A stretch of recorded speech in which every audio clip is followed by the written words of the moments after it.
குமரி மாவட்டத்தில் உள்ள பிரசித்தி பெற்ற கோயில்களில் கூட்டாலுமூடு பத்ரேஸ்வரி அம்மன் கோவிலும் ஒன்று.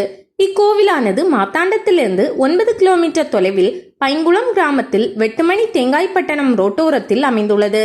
இத்திருக்கோவில் ஆலமரத்தால் சூழப்பட்டு இயற்கை எழிலுடன் காணப்படுகிறது. இங்கு பத்ரேஸ்வரி அம்மன் கொலுவீற்றிருந்து அருளாட்சி செய்கிறார். இந்த தேவஸ்தானம் சுமார் 500 ஆண்டுகளுக்கு மேல் பழமை வாய்ந்ததாகும்.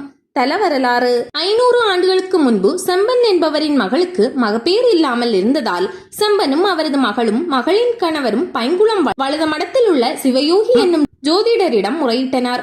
ஜோதிடர் அவர்களிடம் கூட்டங்குழி விலையில் வடக்கு பகுதியில் பூவரசு மரம் ஒன்று நிற்பதாகவும் அதன் கிளையில் உள்ள பொந்தில் ஆலமர செடி வளர்ந்து நிற்பதாகவும் அம்மரத்தின் அடியில் பீடம் அமைத்து அம்மனை வழிபட்டால் மகப்பேர் கிடைக்கும் என அருளினார். அதன்படியே செம்பனும் பீடம் அமைத்து பக்தி சிரத்தையுடன் வழிபட்டதன் விளைவாக மகளுக்கு மகப்பேறு கிடைக்க பெற்றார். இச்செய்தி அவர்கள் வாயிலாக அறியப்பெற்ற மக்கள் பலரும் அம்மனை வழிபட துவங்கினார்.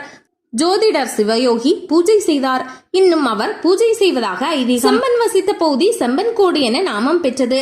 இது தேவஸ்தானத்திற்கு 100 மீட்டர் தென்மேற்கில் அமைந்துள்ளது. சில வருடங்களுக்கு பின் பீடத்தை சுற்றி சிறு கோவில் எழுப்பினர். அதன் பின் கோவிலை சுற்றியுள்ள கிராமங்களில் வசிக்கும் இந்து நாடார் குடும்பத்தினர் பலரும் சேர்ந்து பத்ரகாளி அம்மனுக்கு கைங்கரியங்களை செய்தனர்.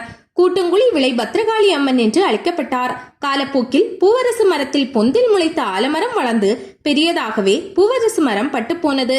ஆலமரத்தின் கொம்புகளிலிருந்து ஏராளமான விழுதுகள் மண்ணில் ஊன்றி பிடித்து ஒரு ஆலமரத்தை சுற்றி பல ஆலமரங்கள் போல் காட்சியளித்தது. ஆலமரங்களின் மூட்டில் கோவில் இருந்ததால் தான் கூட்டாலுமூடு பத்ரகாளி அம்மன் கோவில் என நாமம் பெற்றது. தேவ பிரசன்னத்தால் பெயர் மாற்றம். பிற்காலத்தில் தேவ பிரசன்னத்தின் போது மக்களால் ஸ்ரீ பத்ரகாளி அம்மன் என்ற நாமத்துடன் வழங்கப்பட்ட அம்மன் சாந்த சொரூபிணியாக விளங்கும் பத்ரேஸ்வரி என தெரிய வந்ததும் கூட்டாலுமூடு பத்ரேஸ்வரி அம்மன் கோவில் என மாற்றம் செய்யப்பட்டது.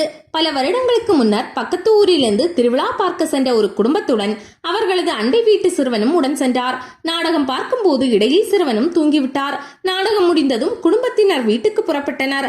வீட்டுக்கு சென்றதும் சிறுவரின் தாய் குழந்தை எங்கே என்று வினவ அக்குடும்பத்தினர் திகைத்தனர். அழுது புலம்பியபடியே அவர்கள் அனைவரும் அம்மன் அருகே வந்து சரணடைந்தனர். சற்று நேரத்தில் மூதாட்டி ஒருவர் தன்னை கூட்டி வந்து விட்டதாக கூறிய அச்சிறுவன் சந்நிதி வந்து சேர்ந்தான். மக்கள் அனைவரும் அம்மனுக்கு நன்றி கூறினார். பாலாபிஷேகம். அன்றிரவு அச்சிறுவனின் தாக்கி கனவில் பத்ரேஸ்வரி அம்மன் பாலாபிஷேகம் நடப்பதாக உணர்த்தினார். அன்று முதல் இன்று வரை அதை பின்பற்றி பக்தர்கள் 41 நாள் விரதம் இருந்து அம்மனுக்கு பாலாபிஷேகம் நேர்த்திக்கடனாக செலுத்துகின்றனர். அந்நாளில் திருவிதாங்கூர் சமஸ்தானத்தின் தெற்கு பகுதி முழுவதும் காலரா என்னும் கொடிய நோய் பரவியது. கூட்டாலுமூடை சுற்றியுள்ள பகுதிகளும் இந்த நோயால் பாதிக்கப்பட்டன. ஊரை சோகத்தில் மூழ்கியிருந்த நேரத்தில் 8 குழந்தைகள் பெற்ற பெண்மணியின் 7 குழந்தைகள் மற்றும் அவரது கணவரும் இறந்து போயினார். தாய் எஞ்சிய ஒரு மகனை கொண்டு போய் அம்மனிடம் சரணாகதியாக முறையிட்டார்.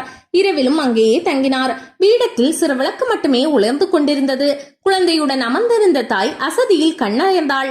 அப்பொழுது அவரது கனவில் ஒரு பெண்மணி தோன்றி வலது கையால் குழந்தையை தடவி நோயிலிருந்து உன் மகனை குணமடைந்து விட்டான் என்று கூறினார். இறந்து விட்டதோ என எண்ணியதற்கு மாறாக அக்குழந்தை அமைதியாக தூங்கிக் கொண்டிருந்தது. மட்டற்ற மகிழ்ச்சி அடைந்த அந்த தாய் வாழைக்குலை ஒன்றை காணிக்கையாக வைப்பதாக வேண்டிக் கொண்டார். அன்று முதல் வாழைக்குலைகளை பக்தர்கள் காணிக்கையாக செலுத்துகின்றனர்.